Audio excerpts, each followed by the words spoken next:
horror movies, mutilation, decapitation, torture. Does that sound entertaining? More blood than a blood bank. Have we got your attention?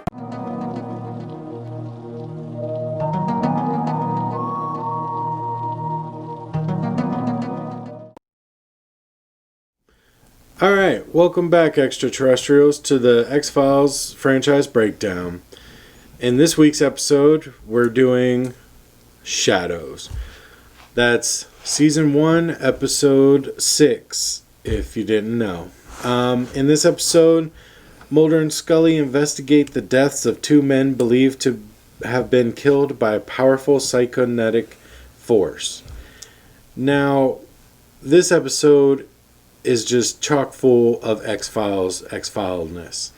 I really like this episode. It's good. It deals with ghosts. It deals with psychokinetic powers. So this is a good one. Let's dive in. Yeah. So in this episode, I read the plot line. But, okay. you said the Hulu thing. Yeah, exactly. So in this episode, there's a woman working for a company. We see that her boss has passed away. That she was obviously very close with. Like a daughter to the guy, I suppose. But strange things start happening around her. She gets attacked at an ATM. The two guys that attack her end up dead. And Mulder and Scully show up to investigate because there's strange circumstances around this death. The death of these guys, their larynx are crushed from the inside. There's no marks of any kind, so they call in the FBI that deals with odd things. So they talk to two other agents from some nondescript. These other agents are not willing to give any information whatsoever. Yeah. So they basically are like, all right, well, you're not talking to us, we're not talking to you, we'll see you around. They start investigating. Of course, Mulder immediately has an idea. He proposes that, what if they're killed with psychokinetic powers? And Scully even says, like Carrie? And she laughs, and he's like, yeah, that's exactly what I'm talking about. Yeah. Don't laugh. Yeah. And so they go to look for this person with these powers. They start to investigate this woman. I somehow did not write down her name. We'll call her Laura. And probably be... I think that actually is her name. Yeah. Is that her name? No, I don't have names down. All right. Anyways, so they go to investigate this woman, and strange things start happening very quickly. And then we see Mulder slowly start to prove his case. Their car starts going in reverse when he's holding the brakes. After they end up in a car accident because of that, the headlights are still on in the car after the car's been essentially destroyed. And they're warm and all things related to psychokinetic energies. And it just continues. And shit gets weirder and weirder. They find the photo from the ATM where she gets assaulted or attacked, and they see that there's someone standing in the background. So they go to question her to find out who else would be standing back there. Right. They find out about this person, her boss. Mm-hmm. And then they go, well, who is this guy? Oh, he was killed. Oh, there might be information that he was killed for. The company they work for may have, dealt with some people from the Middle East. Mm-hmm. Man, there is a lot in this episode. This is like a 7-layer dip. Yeah. The people in the Middle East, those are the ones who may have attacked her, and comes out as fucking ghosts. It's ghosts. It's not only Ghost, it's Ghost with Carrie White's powers. Yeah. Somehow. Carrie White ghosts. So, anyways, we basically see this woman getting ready to go on the run because she doesn't understand, she's scared, and she just wants it to stop, so she figures if she leaves, it's all over. Yeah. Obviously, that's not the way it plays out. Anyways, so in this episode, there's a lot of layers. We see the dynamic of the skeptic and the believer again. Yeah. Mulder immediately knows what's going on. He immediately starts trying to convince Scully, and Scully does not get it, will not accept it. And at this point, it's almost just being stubborn. Yeah. Because, again, all of this evidence is being handed to her. And again, she's like, there's a logical reason. We just have to find it. And I can truly appreciate that. But at some point, you got to go, no, I can't figure this out. There's a ghost in the back of a picture that they take. There's the ghost in the back of the ATM footage. They've experienced it while in their car, it happening to them directly.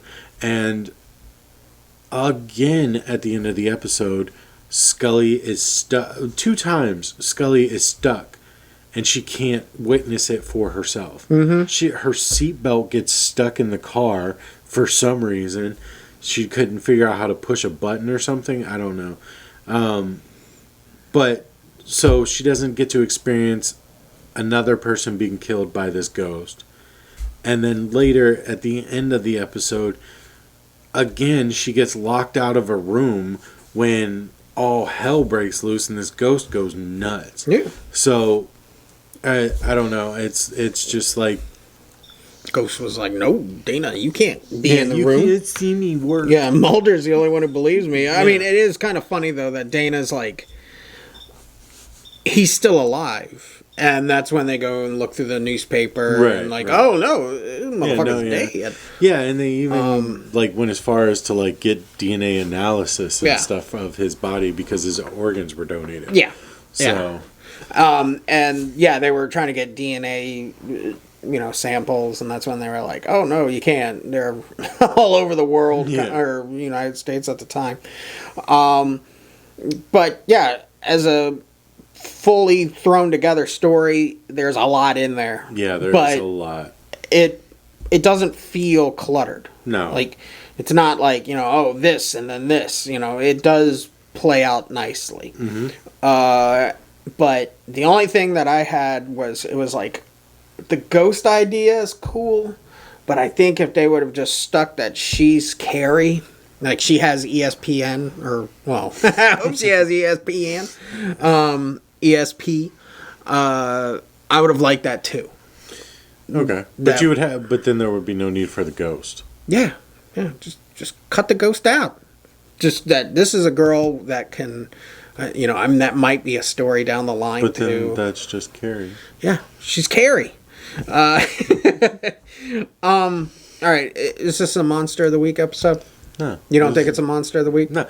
It's 6 episodes in. You've asked if every episode is a Monster of the Week episode. Legitimate question. See if she's in the book. Legitimate question. I don't know how legitimate that is. 6 episodes in a row?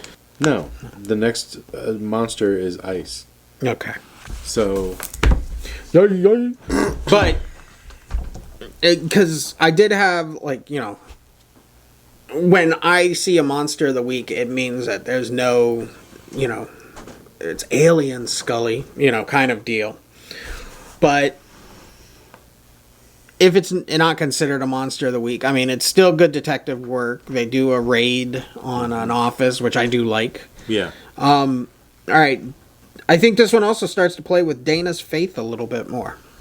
Because Dana has this faith. She always wears the same gold cross around her neck, which will come play more episodes. But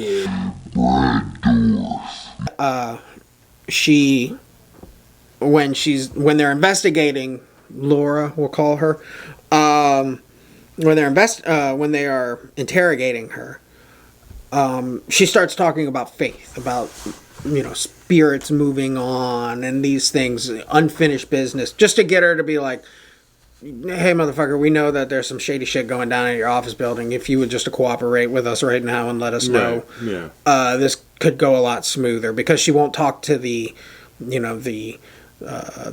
other agents. Set of agents. Yeah, when Mulder walks in all rock star and is like, "You're not FBI." I love that line.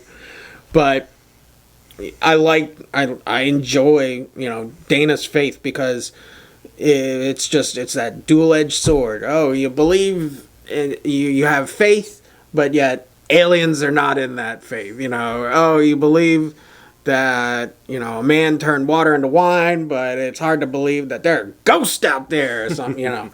But I think the Christian religion is the only one that actually believes in ghosts. Huh? I don't know. But this is also just a spooky episode without being spooky. Very spooky episode. The conclusion of the episode is the other boss did it. What? There's another boss. It was partners, and one kills the other to keep selling to the Middle Easterns that is completely illegal. So the guy was like feeling bad, wanted to turn himself in and all that, and of course the other guy kills him so that he can keep making the money, because they're making really good money. And it concludes with Scully walking out of an office, the other boss, we'll call Laura, and Mulder in this office, and the ghost starts doing his thing. He starts choking the guy. He's going to stab him. Papers are flying everywhere, just very dramatic.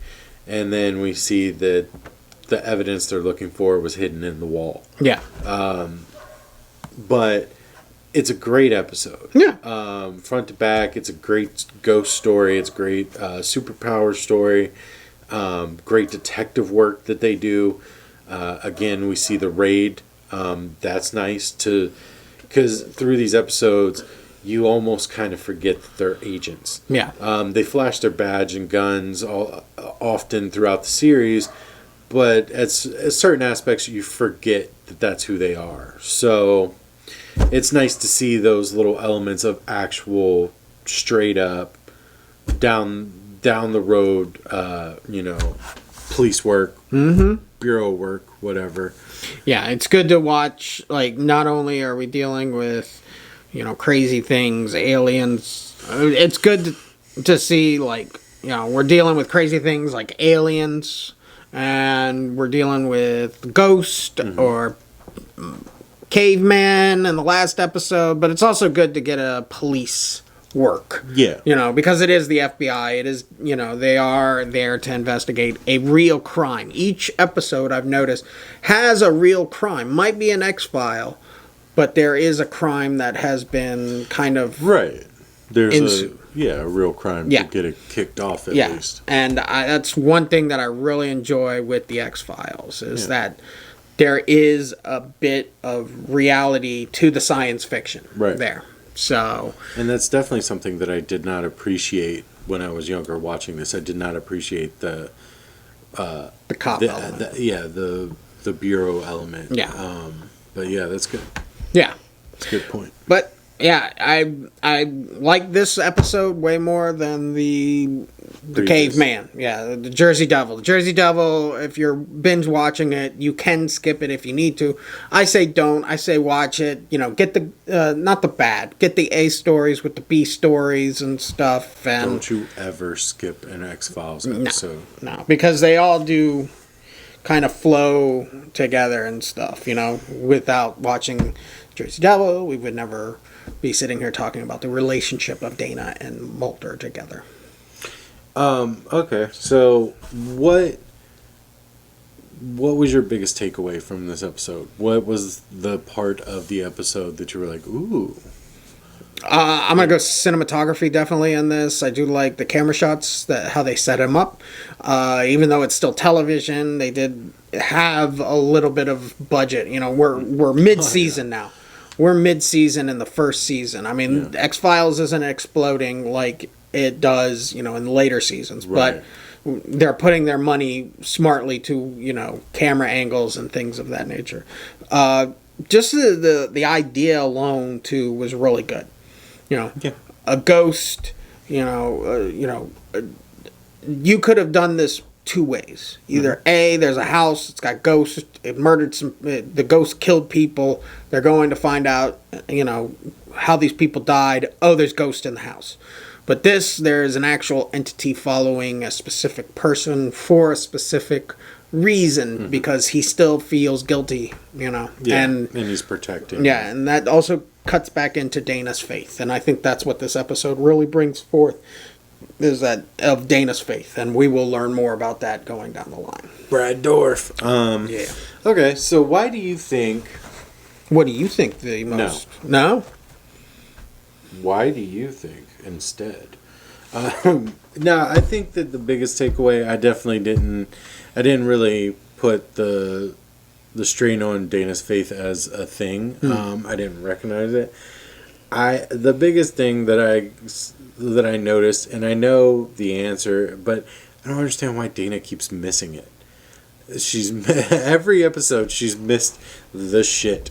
Like even in the Jersey Devil episode, she misses seeing this wild woman sitting on Mulder's lap for like 3 minutes while they kind of figure each other out with their eyes or whatever, She misses that. She misses the aliens in the first episode. She misses, everything. She misses everything. All right, so that's my biggest takeaway from the episode is why Dana keeps missing these things. And I know the answer is the show would be fucking over. Like, there would be no more point to the show if she knew. So her skepticism keeps the show going. But this is the one that it was just like, all right, now it's ridiculous. Her fucking seatbelt stuck on a brand new... They even mentioned that the car is brand new earlier in the episode. So... Yeah. We have to keep Dana in the cloud. We have to keep her in the dark. Right. For a while. And then, later on she will be exposed to these things, but she will still have an element of, this is stupid. You're Mulder, no, there is no such thing. And, she'll always keep that in the episode because that's what you need to make this show work. Is you need to have a skeptic and you need to have, like, a true believer of that all of this stuff is real, And the script probably said it too. It's like, okay, in this scene, Dana misses all the important information, therefore she doesn't know shit. Yeah. Yeah. So, but. All right. Yeah. That is episode 6, Shadows. Tell us why you love it, why you didn't like it. Tell us what your favorite parts were. Talk to us. This is an open discussion. I'm looking at you specifically, people from Reddit. And we'll see you next week. Yeah.